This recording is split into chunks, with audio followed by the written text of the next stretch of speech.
à la Turquie avec deux invités que je vous présenterai dans un instant, mais d'abord avec ce reportage de Marie-Dominique Torres et Frédéric Vassor qui est consacré à Yılmaz Güney. C'est un hommage à ce très grand cinéaste turc d'origine kurde, reconnu et consacré dans le monde entier, mais dont il est interdit dans son pays d'évoquer même le nom. Güney est mort en France en septembre dernier à 47 ans.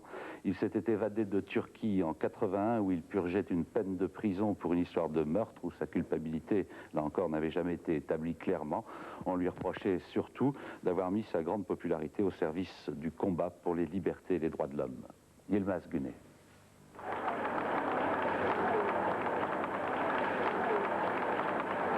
Enfin, Vittorio Gassman remet aux deux ex-aequo, Costa Gavras et Yılmaz Güney, la palme d'or de ce festival de Cannes.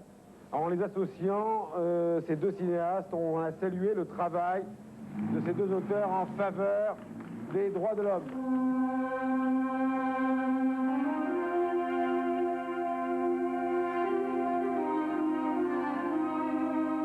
Cet homme traqué en cavale, surgissant d'un seul coup le temps de lever victorieux son Oscar avant de redisparaître, ça aurait pu être du cinéma, mais c'est Yılmaz Güney au Festival de Cannes, et c'était vrai. Guerre de nerfs, guerre sourde, guerre sans merci entre un homme et un pays, la Turquie. Déchu de sa nationalité, condamné à 100 ans d'emprisonnement, Yılmaz Güney fuit la prison et se réfugie en France, où un mandat d'arrêt international est lancé contre lui. La Palme d'Or, jamais le gouvernement turc ne pardonnera ce camouflet à la face du monde. Il s'agit à présent d'effacer jusqu'au souvenir de ce fils rebelle.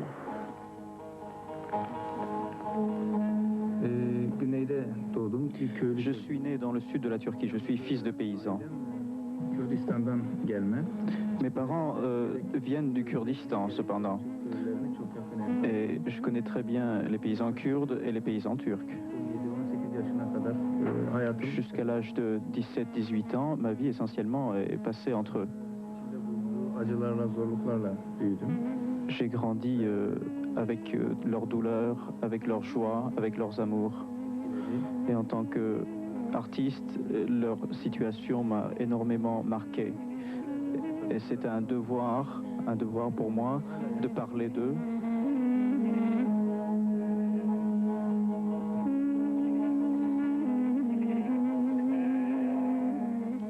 À travers 15 films, surgissent en douceur, en gros plan, avec la lenteur et la violence de la Turquie, ces paysans d'Anatolie, qui vont tenter d'échapper à la fatalité, tenter l'amour, tenter la vie, tenter l'impossible.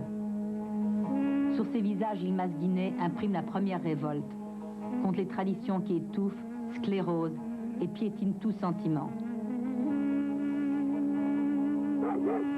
À la lisière de son village natal, ce berger, la réalité et la fiction se mêlent, jeu de miroir troublant, frère, peut-être cousin de Yılmaz Güney. Nous pénétrons au cœur de son monde.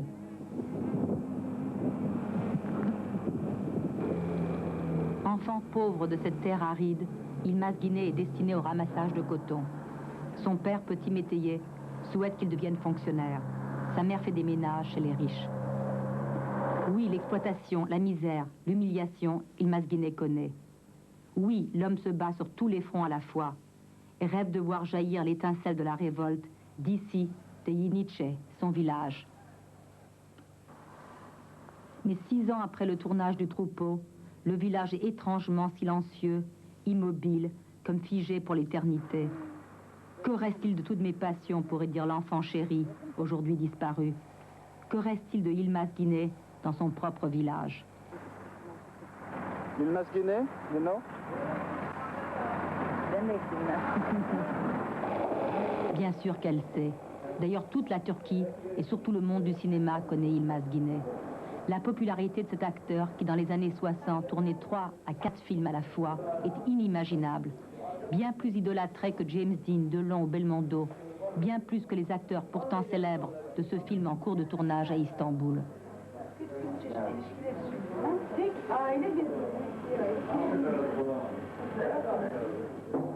Plus de 100 films à son palmarès. Les gens bloquent sa voiture pour le voir, le toucher. Le peuple le surnomme le roi laid. C'est qu'Yılmaz Güney incarne des rôles très différents des acteurs bellâtres de l'époque. Paysans, chômeurs, cochers, ouvriers. Sans trop le savoir encore, l'acteur adulé a déjà un pied dans le grand rôle de sa vie, celui de révolutionnaire. 1970, Yılmaz Güney décide de jouer, mais aussi d'écrire et de réaliser ses propres films, 12 au total. L'acteur se transforme définitivement en militant. Militant des droits de l'homme, militant des droits de la femme, militant pour la justice sociale. Pourtant, en 1980, la prise de pouvoir par les militaires va rendre une situation déjà tendue franchement tragique. Les uniformes se voient partout. Les condamnations à mort se comptent par centaines, sans parler des assassinats politiques et de l'instauration de la torture systématique. Le règne de la terreur commence et la situation d'Yılmaz Güney empire. Le gouvernement interdit qu'on prononce même son nom. Ces cartes postales qui datent de l'époque du roi Lê, vous ne les trouverez jamais en Turquie. 3 condamnations fermes pour Yılmaz Güney. Pendant 12 ans, il sera transféré d'une prison à l'autre, dont celle-ci à Istanbul, Selimiye. Pendant 12 ans, il travaillera, militera et réussira du fond de sa cellule à diriger 2 films, Le Troupeau et Yol, qui seront réalisés par d'autres sur ses indications. En 1975, la révolte des enfants de la prison d'Ankara inspire son film Le Mur, réalisé en 1983 en France en homme libre, un film presque insoutenable. Yılmaz Güney répète, la réalité est bien pire.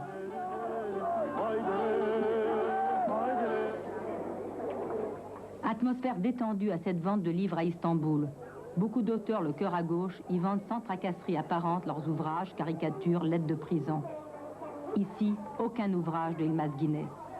Ses amis, ses connaissances, ses collègues de travail sont là. À la mention de son nom, tristesse et impuissance se dessinent sur les visages.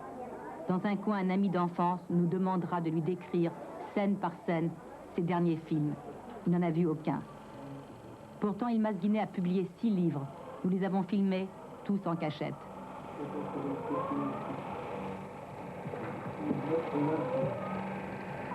Voici l'encyclopédie du cinéma turc de cette année. Yılmaz Güney n'existe plus.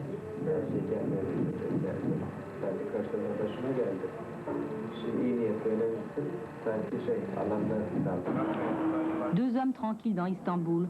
Mahmoud a été le producteur d'Yılmaz Güney. Onat est un vieil ami. Les 2 hommes ont des procès en cours pour avoir seulement écrit sur Yılmaz au moment de sa mort. Un devoir d'amitié qui pourrait leur coûter 1 année d'enfermement. Si aujourd'hui ils récidivent, ils risquent alors 5 ans de prison pour propagande contre l'État.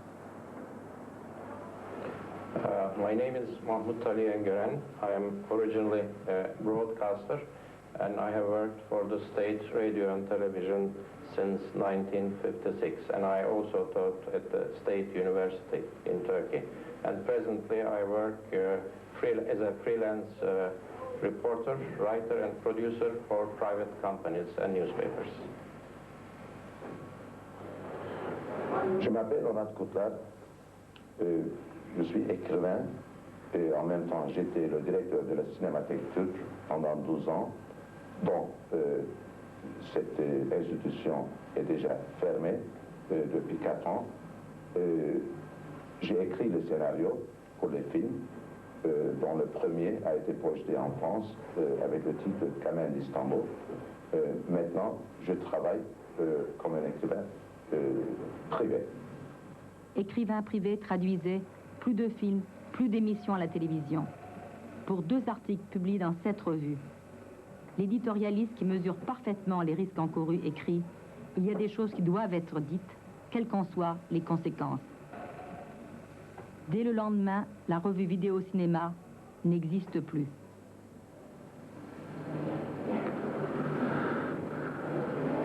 Şu an tek düşündüğüm şey Suskunluğun filmini yapmak.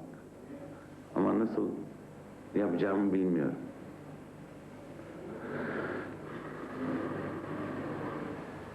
Pour les amis fidèles, le silence qui s'abat sur Yılmaz Güney pèse très lourd. Mais bien peu ont pris le risque de nous rencontrer. Regardez le générique du Troupeau, vous comprendrez.